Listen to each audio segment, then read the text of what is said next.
All right, press record. Got it. Should be live. Right, everybody, welcome to another TRB Success interview. Today I'm joined by Phil Dales, co-founder of ClearScope Solutions, and he's had a remarkable transformation in the past 12 weeks, and he's going to share with us his previous challenges, struggles, what his biggest revelations are in the process, to hopefully inspire any man who was in a similar situation to him many months ago. So Phil, if you just want to give a quick intro, and then we'll dive into your main challenges and stuff. No problem. Apologies, by the way, if the teddy over my right shoulder. This isn't set up or anything. You're just purely my opposite. This is raw. This is raw. This is raw. Very raw interview. Yeah, my name's Phil. I'm 38 years old, and I realised about a year ago that I need to sort my life out, and I didn't know how to do it. This is the first time I've probably ever asked for exterior help. Found purely by chance, which I'm obviously very, very grateful for. And hopefully within this interview, you'll find out a little bit about why I needed it, how I did it, how I got it, and how I've come out the other side. So let's just start with the quote. Chris, if you can change me, you can change anybody. So that was a big, bold statement you said to me at the start. I did, yeah. Oh shit, what got my hands full here. So what were your main challenges and struggles 3 months ago? Main struggles I want to try and say is probably, I admit when you needing help. So let's start with that one. Asking somebody for outside help when you've got a great team around you and people who know you really well and can help you develop or get better and do better, etc. I didn't have that from the people I had around me. I couldn't get to, I felt like I was stuck on a level of a computer game that I couldn't get past. And I felt like I was just stuck, just literally stuck. Can't describe it any other way. I just felt stuck. And yeah, I'd looked for answers. I tried trying to work harder and faster and trying to find the answers myself, and they just weren't there. And what I'd probably realised is that the business that me and Adam had set up, Adam was my business partner, we'd set this business up 2.5 years ago. The business has probably just expanded quicker than I've expanded myself, personally, physically, mentally. And I just got to a point where, just needed to change a few things that I wasn't capable of doing by myself. I think a lot of business owners can relate. Like, you have to go all in with your business when you're starting it. You give all your time and attention to it. But then as your business grows, you sacrifice yourself. You stay the same neglected version while your business is starting to move. And so you needed to catch up, didn't you, to take it to new heights. Yeah. Exactly that. And it was sacrificing things. And the problem is because the business was getting more successful, which is I was over the moon for. I wanted the business to get better and better. I kept sacrificing things, and it's small things gradually end up being massive, and you just find yourself thinking that you haven't got time to do this, you can't do that, just loads of things like that. You don't seem to have any spare time, or you don't think you seem to have any spare time. You do. You've got loads of spare time, because I have now.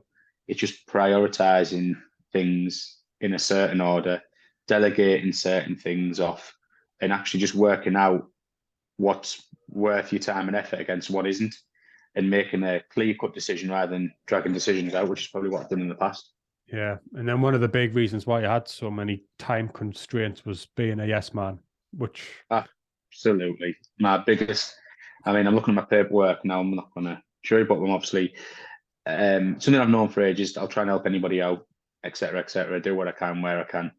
And all I was ever doing was being a yes man to other people, and not myself. So obviously by being a yes man and helping other people out a lot more, I was sacrificing my own spare time and my own free time and my own,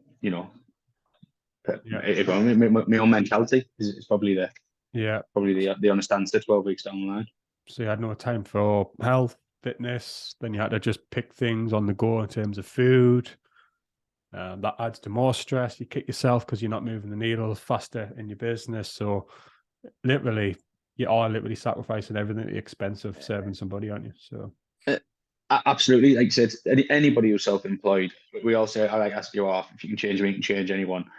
after I've spent 12 weeks through this process and I've studied other people who are, like I said to you in conversations previous to today, where I look at what people have like me or in similar situations and we all just do the same things. We sacrifice everything for our business to be successful. Mm. And in the meantime, you hold yourself back, and it just causes you issues and problems.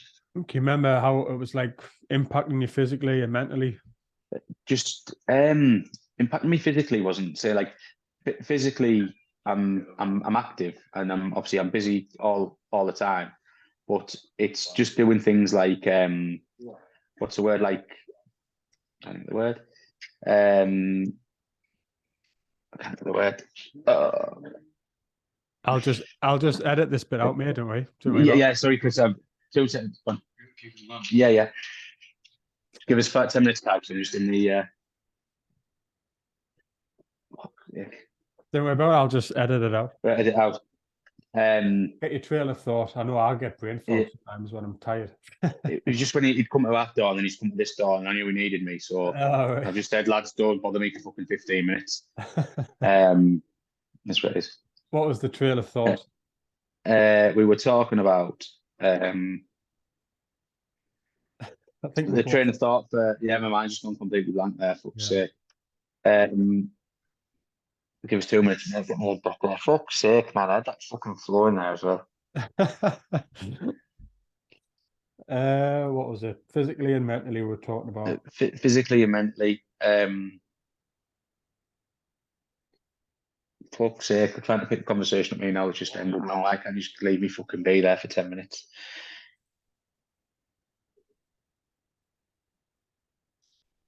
Let's just move on if you want. No. Let me go back. So you're like, it's affecting us physically like this. You're about to say something and then you just couldn't describe the word, I think. Just gonna fucking say it's gonna sound fucking wrong because of the this won't flow now from fucking what we've been talking about. No, so we'll just start again. I'll see. So how was it affecting you like physically and mentally, and then we'll just go. Right, yeah. So just relax. I can edit anything out. It's fine. Yeah, it's fine. So how was it impacting you like physically and mentally behind the scenes?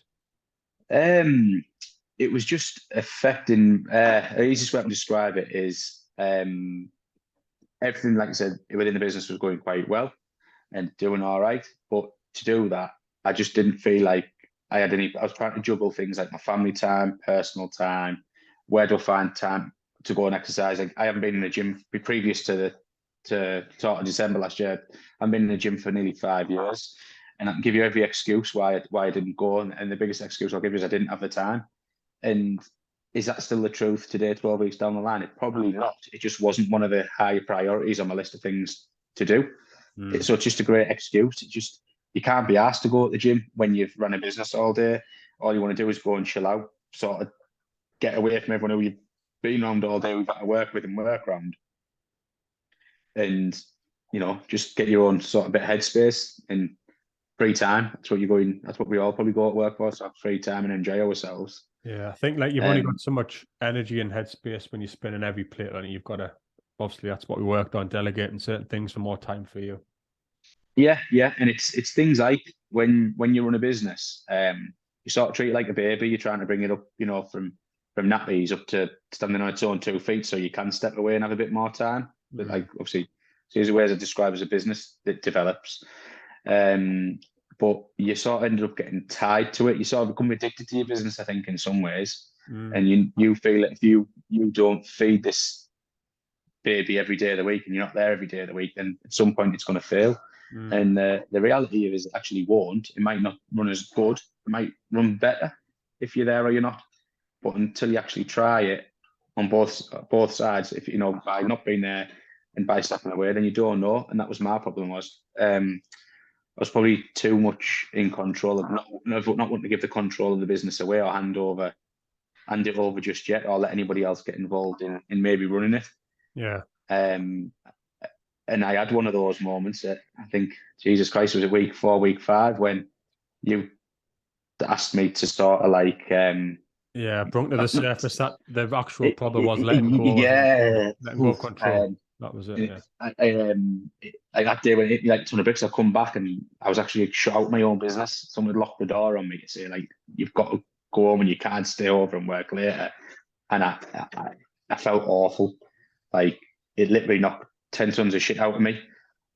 Because I wasn't in control of my business. And obviously I think for 3 hours after that happening, I literally felt ill over it. And that was probably 4 or 5 weeks through this program. And it's probably that was probably one of the best shocks in my system I've had, because it's helped me over the last blessing in disguise. Yeah. That in that time, I've now employed someone who we've actually now met. I've got someone who now opens up for me and locks up for me. And he was on time. He was waiting for you. He's waiting. Absolutely. Young lad, ready to rock and roll. He'll stay behind. If I need him to stay behind, he'll come in earlier, he'll come in later. He understands how this business runs. He's been involved for a couple of weeks and he gets it. Yeah. Is it taking a lot of pressure off us? Absolutely. Do I like it? I do. Yeah. I like the fact that I've got someone now who can come in and do the bits that I didn't like doing. I love everything that I do in my job, but he'll take away the pressure related things that I was trying to do everything. I was trying to be the butcher, the baker, and the candlestick maker. Yeah. and again, feel like I'm going over old news, but probably week 7 or 8, I had a meeting with a guy who's helping me with my pension and my other bits, and his first questions to me were about timings and just general things, like silly little life questions. And he said, why do you seem to do everything within your business? Don't you give any of it out? I was thinking, he's another person telling me that I'm doing too much. Yeah. But he told me from experience that he used to do the same with his business, and he built a team up that now works behind him. He does what he needs to do, which is like the main meetings and the sorting out your pensions and speaking. Like me being his customer, he spoke to me 3.5 days a week. He does, and then the rest of it, he just passes all his paperwork, everything over to his team and walks away. If there's any problems, I ring him. He said that was the biggest change he made within his business. He said it's hard to do, but when you start bringing people in and build a good team, he said becomes a successful team. And that's why you've got to work on you, because you've got to evolve to keep up with the growth of the business, haven't you? So, and that's it. And that's what I'm saying. Like it was all these it's silly little things. It actually is. It's silly little things, but it's loads of silly little things that cause that sort of little pot to be quite full at the top. And you just, because you've got that many things going on, you don't know which ones to change first. And it's all to do with just prioritizing them, getting them in order, getting rid of the ones that cause you the problems. And have I lost a few things over the last 12 weeks? Yes. Do I miss a few of the things? Yes. But did I make them decisions were the right choices? Then, as of today, then absolutely, because the results show for it. And again, I go back to that. I know my photo shows that I've lost weight and everything, and people will think, oh, like people have said today, I was in the gym today, someone said, bloody hell, you look amazing. Yeah. That's great for someone to hear that. It does make you feel good. I won't deny it. But at week 1, it was never about my health and my fitness. It was just about sorting all the other stuff out. But by doing this, by sorting out my health, prioritizing myself is what I think I've learned to do here. By prioritizing myself, it's brought the success of the business on. It's made me perform better. I feel, better in my daily goings on. Yeah. I know how to prioritize things a lot better than I did. And I know which things are more important than others now. Because I've got a bit more clarity within my mindset. I can make a better conscious decision a lot quicker. And I think the clarity up here starts to reflect the clarity in the warehouse now. Like your warehouse is all looking neat and you've got things in order. Like it's gone hand in hand. Like you've sorted you out and the warehouse has been sorted out. Like everything, like it was that week. Well, before I even ever spoke to you, the 2nd and 3rd of January, it's in my drawer. I'm not going to dig out, but I've got paperwork in my drawer. Like my plan for the new year. Adam Whistle away. I want to do this. Get this put right. Get that put right. Get the warehouse put straight. And I just thought that like that list just got bigger and bigger. And I thought, which one do I do here first? Like sort the office out. You can still see you sat in my office here that isn't getting done. But if you look on the other side of this door, the warehouse is like 20 times more organised than it was 12 weeks ago. And I honestly thought that would take me 6 months to do. And not my decision, but Adam said to me last week, so just before the bank holiday weekend gone, he said, let's get a plasterer booked in for the weekend after next. So next weekend is to get a plaster and get the office put straight. So I wanted this office done within 12 weeks, but I realised it wasn't the biggest priority. It was getting the warehouse in order. Yeah. And then do the office glass, because I've still got a desk to work at and everything else. But now we just know that it's that quick, that easy, and that simple. We're in a position where we can just do it all. So we had a coffee this afternoon, and you said to me, I knew I had a problem, but I didn't do anything for years. What was the turning point for you? Where you're like, I've got to fucking do something here now. What was the turning point? Can you remember? Turning point for me was my friend Laura's wedding last May. I'd lost a bit of weight before I went to the wedding, because I wanted to get in shape to fit in a certain suit. Went to the wedding, looked great, looked good in the photos.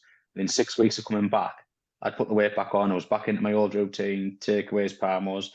And then I thought, right, so that was June, middle of the summer. I thought, before the end of this year, I've got to get my shit in order and get myself fit, healthy, get sorted out. What did you do prior to that with like fads and? Oh, I've tried everything. Atkins diet. I've tried eating rabbit food 3 times a week and eating 2 square meals a week. Then, running around the block, 10 sit-ups, 3 push-ups. I bought one of those pull-up pads. All the shite that everyone else does. The only one I never done was Weight Watchers, because, it's just, never going to be one that I try. But yeah, all the different fads, all the different meal supplements that people do, get these meal supplements, drink these fucking milkshakes, all that shite. Yeah. Been there, done it, and got the t-shirt. And they don't work. They don't work. And the reason that they don't work is because they're a fad. To get yourself fit and healthy, and it's not even, I can't believe I'm saying fit and healthy, because that wasn't like my priority. To get yourself feeling better about yourself, it's all to do with your processes, how you operate on a daily basis. And it comes down to your mindset. It's simple as that, your mindset. Yeah. The last thing that I thought would be the biggest problem that I had was my mindset. I mean, I go to the gym. I enjoy going to the gym. There you go. Phil Dales wouldn't have said that 12 weeks ago. I look forward to going. In fact, I let people down now to go to the gym. Yeah. I'd normally let people down previous to this, because I'd be helping somebody else out before I help them out. So now I haven't even got the excuse to say I was running around after somebody else. If I'm late or I don't turn up, it's probably because I was at the gym. Yeah. Mindset shift is crazy there, right? Yeah. Mm-hmm. So what results have you achieved? If you were to summarize. So results, let's go with what I wanted to achieve at the end of this program, after speaking with you at the initial process. It was just to get my shit in order, my general shit, which I've more than done. I've improved my health, I've improved my timekeeping, my lifestyle. I've improved a lot of things. And I'd probably say, and it's being honest with you, when I have to be honest right the way through the process, I've probably only completed 70% of the tasks, maybe 75%. I want to be harsh on myself. There's times where you've now experienced what I do for a job and how I do things, that my phone can ring, someone can turn up at any given time of the day. Yeah, very reactive business. And I will drop majority of what I'm doing if it means servicing the customer is the best option. That's the sacrifice that I'm always going to have to make in the job role that I do. But in the meantime, it's allowed me to do 70%, 75%, I'd say, of the tasks within the program. And I've got results that I could probably only dream of in some ways of where I'm at now in 12 weeks. If you'd asked me 12 weeks time, Phil, that's where you're going to be in 12 weeks. It's not that I wouldn't have believed it. I thought, yeah, do you know what? I can get there, but it's impossible for me to get there doing what I do. I've just made very small changes every week with yourself without realizing. And at the end of it, I've come out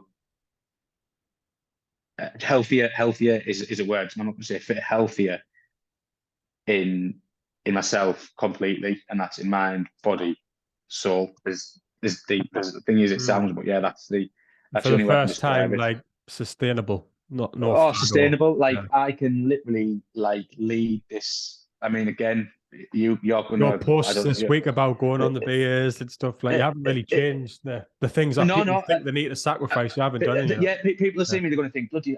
People have come up to me. How have we done it? How have we done it? I haven't actually done a great deal apart from literally just Yeah. cutting out. It's cutting out the shit. Like just things like bottles of pop and chocolate bars that were just easy snacks when I'm in the van. It's just again, it's another really bad excuse. Loads of people do it. We all do it because But it's you just were doing easy. that, Phil, to make yourself feel better for the stress that you're in with your business because you weren't performing to your best. It's just like one fucking Yeah, it's just a vicious circle. Yeah. Like I said, it's a hamster wheel. I describe it as a hamster wheel, just a Yeah. process.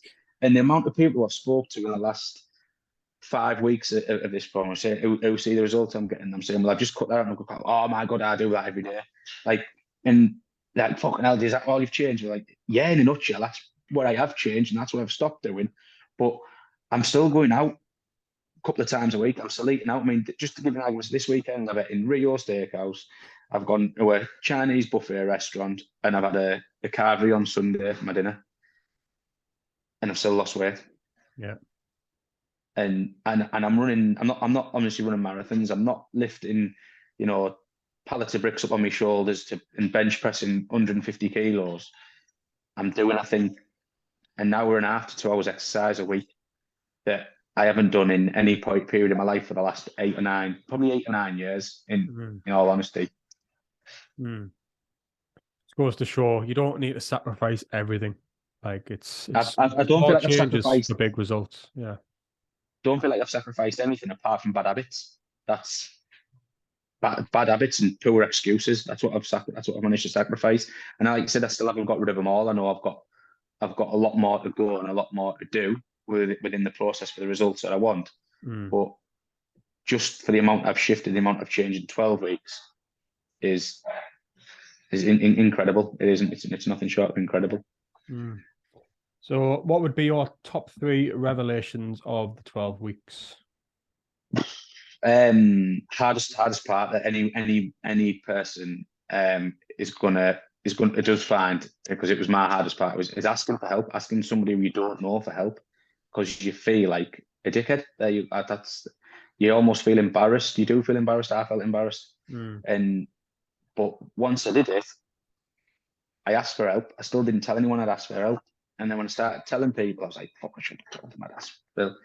And like literally straight away, I got people saying, good on you, good on you for asking for help. And then that spurs you on a little bit. And then I thought, right, you know what, I'll appreciate you giving me your advice back, which is, well done for asking for the help. I've asked for the help, and like I said, it's probably the best thing I've ever done. Pretty standard that people are going to say once you ask for help, you 9 times out of 10 you're going to get it. I asked for it and I got it.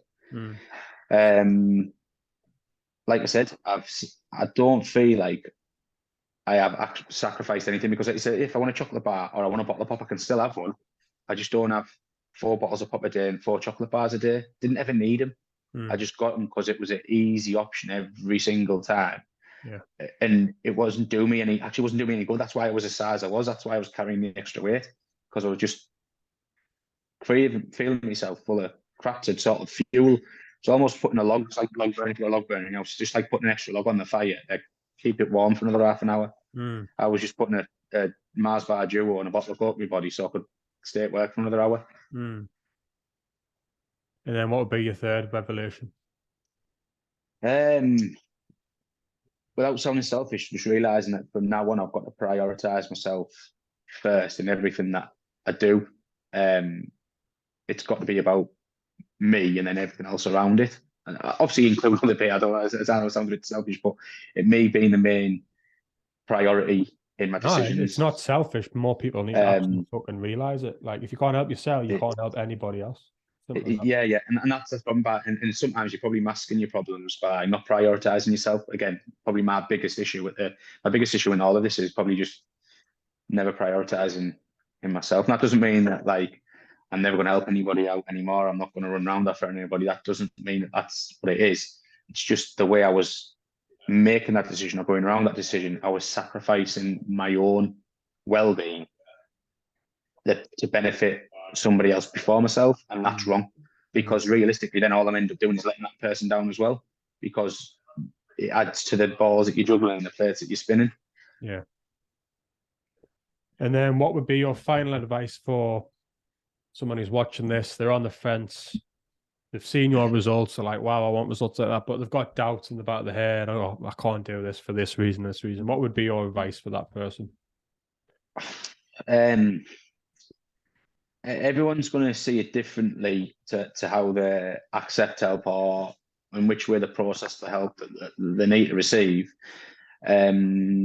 I think if you've tried everything else like I have, if you've been down every other route, every other plan, this diet, that diet, I'm going to start this diet on Monday, I'm going to try this, I'm going to change that, I'm going to go and speak to that person. That we've all done it. Everyone's done it.